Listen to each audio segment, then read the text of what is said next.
Terakhir adalah facilitating learning. Ini tentang bagaimana kita bisa memberikan learn atau pengajaran itu kepada klien kita.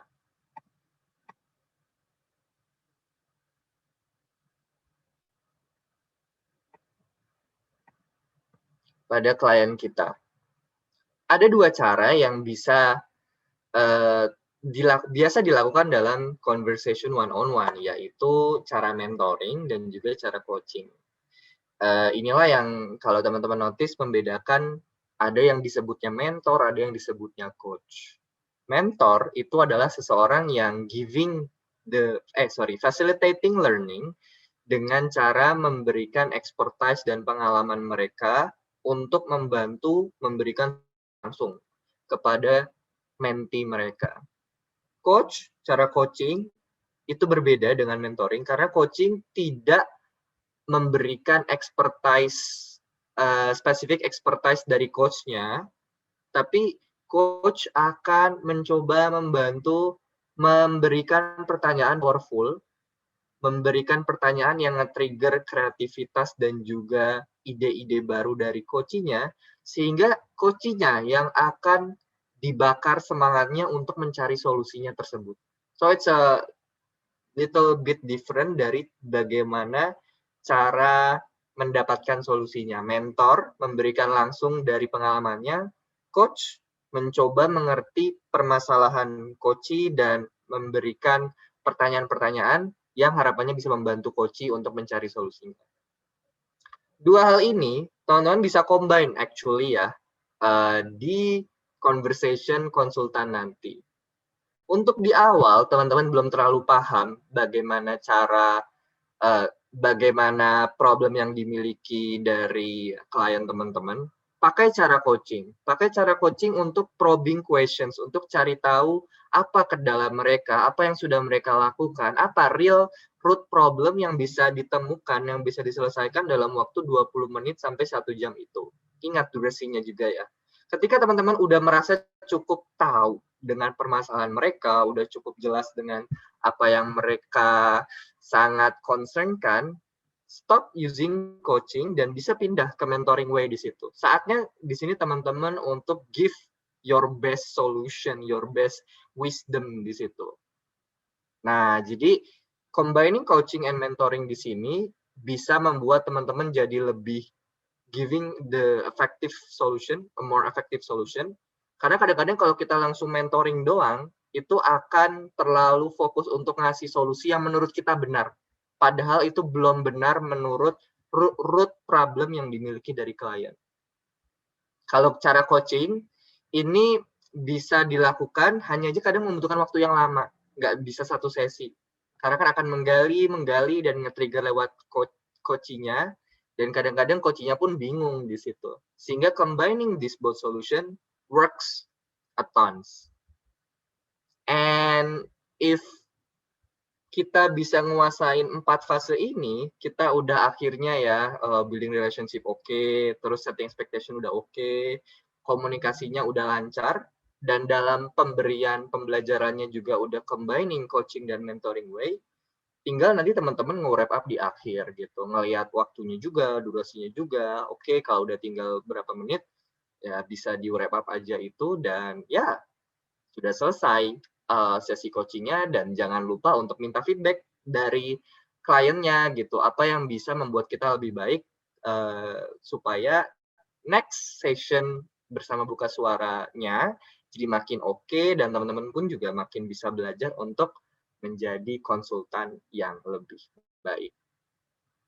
A little bit of bonus session di sini buat teman-teman yang mengambil sesi quick conversation 20 menit.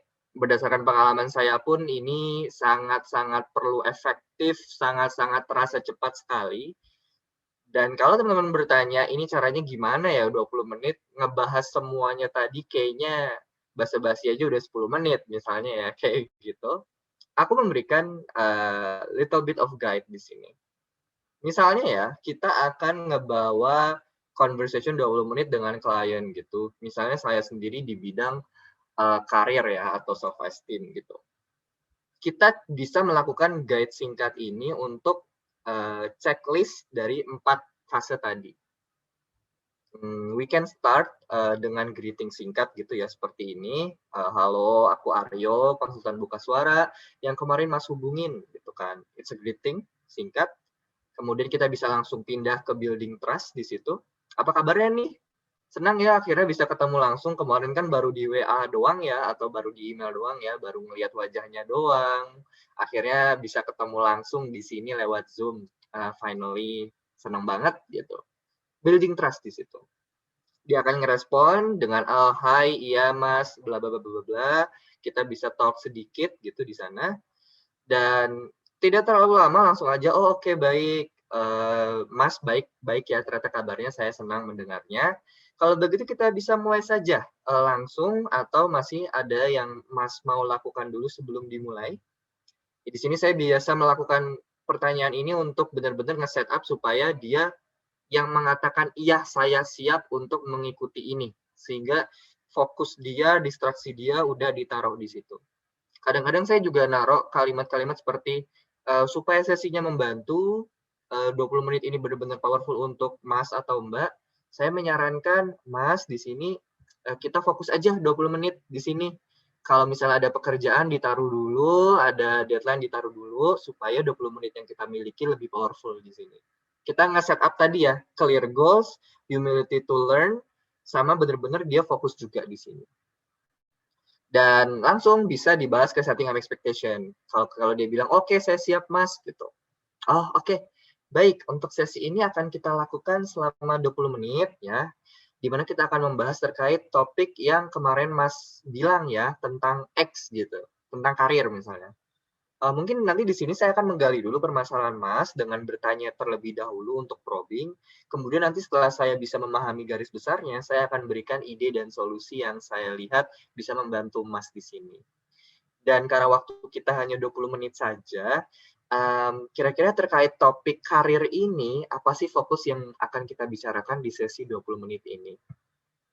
Itu udah nge-set up conversation 2 fase tadi dalam waktu ini 1-2 menit, itu udah selesai.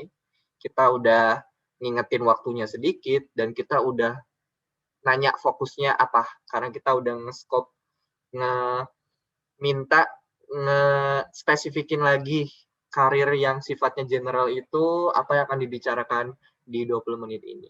Nanti dia akan bicara apa fokusnya, dan kita bisa mulai conversation-nya di situ sesuai arah pembicaraan dari kliennya. Kemudian, ya of course, ketika dia udah cerita, kita probing ya, a powerful question, coaching way dulu, apa permasalahannya, apa tujuannya, apa yang diharapkan, kendalanya apa, kok bisa terjadi, apa yang menyebabkan itu.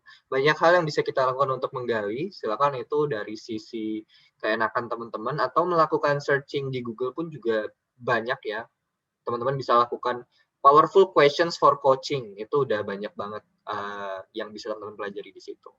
Setelah teman-teman paham apa problemnya, kemudian bisa langsung di-communicate aja secara effectively solusi yang menurut teman-teman oke, seperti apa. Dan ini a little bit guide, kalau misal 20 menit dan ternyata keasikan untuk bertanya terus ya, tapi nggak ngasih jawaban. Di 5 menit terakhir, itu bisa stop asking question dan ya udah fokus ke communicate solution. Lebih baik sih di 10 menit terakhir ya, karena ya itu mungkin guidance-nya 10-5 menit terakhir udah bisa memberikan solusi. Dan jangan lupa tanya, solusi yang kita berikan udah ngena belum? Bagaimana menurut, kita bisa tanya kan, bagaimana menurut Mas dengan solusi ini? Apakah kira-kira bisa membantu? Kita coba ngecek lagi, validasi, apakah solusi kita on point atau no. Dan ya, itu akan berjalan repeat, gitu-gitu terus. And in the last 2 minutes, bisa fokus on wrapping up session. Jadi misalnya, saya sendiri kadang punya, ya kan kalau di laptop ada jamnya ya di bawah, atau kadang punya timer sendiri. 2 menit terakhir, udah bukan waktunya lagi teman-teman ngasih solusi, tapi waktunya nge-wrap up. Nge-wrap up means bertanya kepada kliennya apa yang mereka pelajari, yang mereka tangkap, Tapi tentu juga yang mereka masih bingungkan, supaya kita bisa nge-spot juga apa yang masih perlu di-improve, apa sebenarnya yang klien ini benar-benar, permasalahkan. Karena kadang-kadang klien bilang punya masalah A, ini pengalaman saya juga, ternyata setelah digali masalahnya tuh D, tak ada kaitannya. A ini hanya sedikit dari dampak dari D. Nah, kadang-kadang ya itu juga bisa digali ketika kita nanya apakah apa yang mereka masih bingungkan gitu. Dan terakhir, kalau sudah jangan lupa diberikan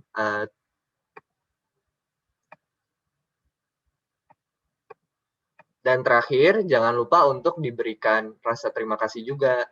Ya dong, mereka udah meluangkan waktu, mau bayar buka suara, bayar kita gitu kan.